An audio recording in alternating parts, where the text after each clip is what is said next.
Feeling depressed is good and normal.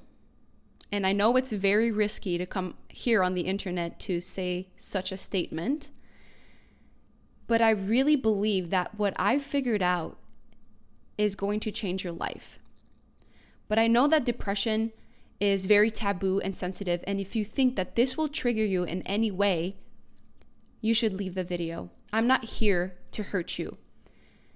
If you've been following me on my channel, you know I'm all about self-development. So if I come here is to give you value for you to actually evolve and become a greater version of yourself. So hopefully this information will do that for you. I was reading last night, and the title of the chapter was The Healthiness of Depression. And that got me so curious because when is depression considered healthy? I've always associated the color black and gray, or felt like it was a very negative emotion, a very dark emotion. So why would it be healthy when it's known to be a huge issue in today's society? It really got me curious. And then I started thinking about the times in my life where I have felt depressed. And there was one specific time in my life where I hit rock bottom. And I wouldn't say that I was clinically depressed. I do not believe that. I do not think that. But it was the darkest time of my life. And that's when I had an identity crisis. It's when my whole life I've been an athlete, and when that was jeopardized from an injury, and I know it sounds very trivial, but you have to understand that I've always identified as an athlete. So it doesn't matter what you identify with. Maybe you were a creative, maybe you were an artist, a musician, whatever. There was something that you identified with, and you know how it feels like it's part of who you are. And for me, my whole life, I've played soccer, and even today, I'm a professional soccer player. But there was a time in my career where that came close to retirement because of an injury. And when those times were happening, when I was injured and I wasn't playing and I couldn't get myself to come back, I didn't know who I was anymore. And if I didn't have sport in my life, I felt worthless. I didn't know what my purpose was. I felt like I had nothing to offer, and things started to spiral down. I went down a rabbit hole, and I was just digging myself deeper and deeper. Those were some of the hardest times of my life, because when you don't know who you are anymore, you feel like your life is not worth living because you feel like you don't matter. But again, I do not think I was depressed. Depression is a mental illness. It's a pathology of the mind. It means that your mind is not functioning properly. And I think that my mind was functioning perfectly fine. It's just that I had a depressive episode happen to me. But because of my behaviors and habits and my thought patterns, I dig myself deeper. And I didn't overcome that natural crisis that happened to me. I think that what I went through is something that everyone goes through. Everyone goes through some sort of identity crisis where they're lost and they don't know who they are anymore. But because I did not accept that, and instead I indulged in self-sabotaging behaviors, I just started to dig myself deeper. And that is all part of your ego, because when I didn't know who I was anymore, my ego just simply attached to the pain. Because I wasn't an athlete, I thought that I could be a sad girl. I thought that I could be a depressive person. I thought I could be someone that attached to pain. And that was my new identity because I had nothing else. And I had such a hard time letting go of the fact that I am not just an athlete, and that my whole life I've put my whole worth into that one identity, and now it was taken away.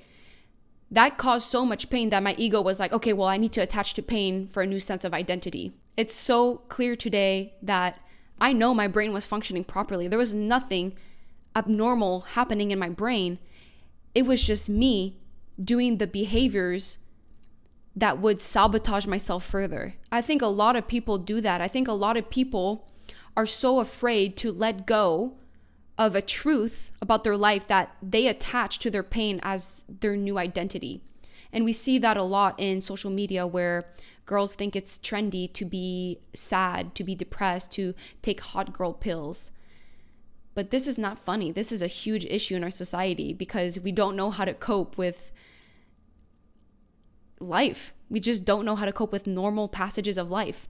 I think depression is a normal passage that we all feel, but it's when we don't process it normally that it becomes a bigger issue. It becomes an actual problem. Everyone goes through times where things aren't inspiring, where you feel lost, where things aren't as colorful or joyful as you thought they were. That's normal. And it's healthy. Okay, so this is where I'm going into the healthy part. Why is depression healthy? Because that is the sign that it's given to you that it's time to change. So as human beings, we are meant to change. We are meant to evolve. And to evolve, to change, it means to let go of who you were.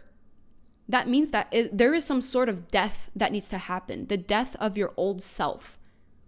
That is such a beautiful death to have, because as much as it is painful to let that go, the birth of the new person you become is even more magical. When you're ready to change, whether you consciously know it or not, you need to give up something.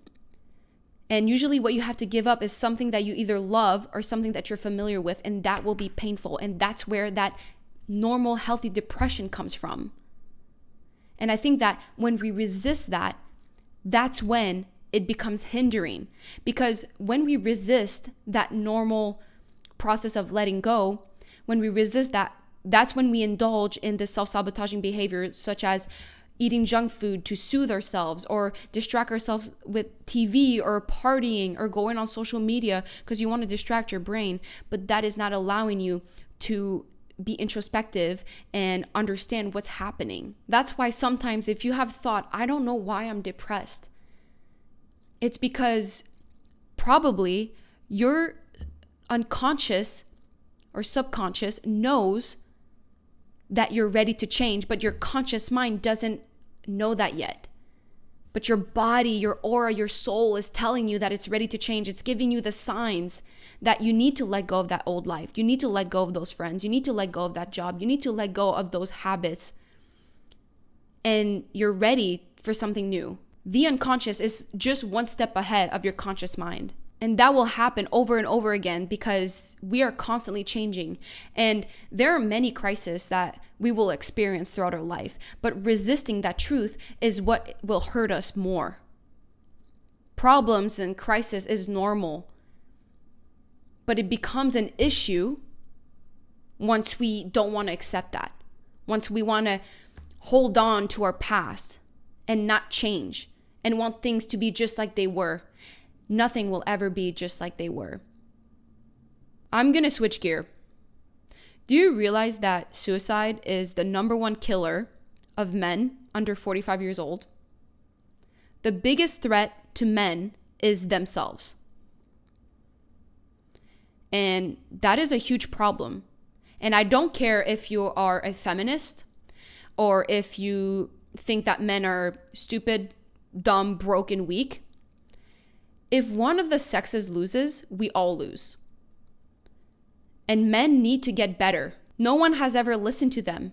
Historically, it's been 100 years that men are killing themselves, and it's only now that we're starting to acknowledge that, just because it's become a bigger problem.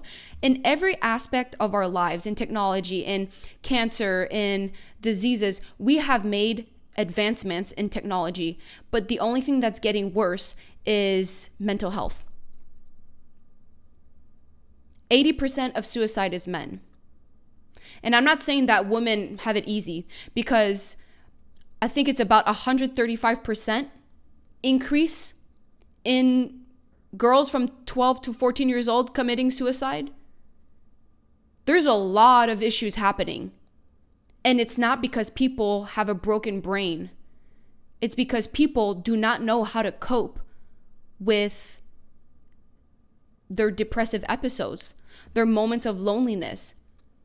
The reason why men commit suicide is not because they have a mental health issue. It's because they have a worth that they deem not worth living. That is why I come on here on YouTube to promote self-development, because we are responsible for our lives. And if we do not take responsibility in healing ourselves, we are just going to keep having mental health issues. The remedy to this is to be able to reconnect with yourself, to have introspection. But sadly, with the world we live in, with technology, we are not able to do that because we are constantly distracted. And I think about that. I think about the fact that, for example, when I was younger and I had a soccer game, and let's say I wasn't happy about my game, I was pissed off, I was angry, I was sad, I was playing like a victim, I was pointing fingers. I was feeling tons of emotions after the game. So I would go in the car and I would sit with myself in quiet, in solitude. My parents wouldn't even talk to me because they knew that I was in my own head. But eventually, by the time the car ride was over, I was able to process all of these emotions, and then I would let that go. I would move on. I would understand. I would process what happened, and I would be okay with the failure, and I was okay with the loss. That's because I didn't have a fucking phone. I had to sit with my thoughts and think things through. But now we have lost so much connection to our intuition, to our internal signals telling us what needs to happen, what is going on inside of us, because we are just constantly distracted. So if you're someone that struggles with that, you need to remove all distractions in your life and sit with yourself and focus on healing. And you also have to find, what is your purpose? What makes your world worth living? And you're not going to figure that out by looking at what other people are doing. You need to do it for yourself and be with yourself. And that is why I'm also creating this community here on YouTube, because I want men and women to come together. I know mostly the people that are watching are women, but I love speaking to men because we are on the same team. We are all the same species, and we need each other to win. The reason why men commit suicide is because they have a huge sense of rejection and they have no sense of belonging with other people. Like if they have issues and they try to talk to other people, they get rejected. They don't feel like they're being listened to, and they don't know how to cope with that. And then they feel like their life is meaningless. Sorry, I did not want this video to be dark. I want to circle back to the fact that I want you to know it's normal to feel depressive episodes. You don't have to label yourself as having a depression as a disease. Just know that when depression visits you, it's a sign, it's a signal that whatever you're doing right now, you need to revisit. You need to be introspective and realize, is that aligned with where I want to go? Is that the type of life or habits that I want to keep doing that's going to complement what I want in my life? Those are great signs telling you that it's time to change. And change is inevitable. And if you resist that, you will just suffer further. So I hope you don't feel alone in this. I hope you understand that it is normal and that we are all going through the same thing. And I'm feeling a little bit scared to post this video because I know it's a very strong subject, but I know that it is necessary to talk about. And my hope is at the end of the day that we all feel more connected. This is the goal. So if that worked out, you can let me know in the comment. You can actually tell me if you are part of the tribe, if we're in this together. I want us to be in this together. I want to have each other. But that only will happen if you actually listen to the whole video until the end, which I hope you did. But okay, that's it. I love you so much. Thank you. Thank you so much for watching.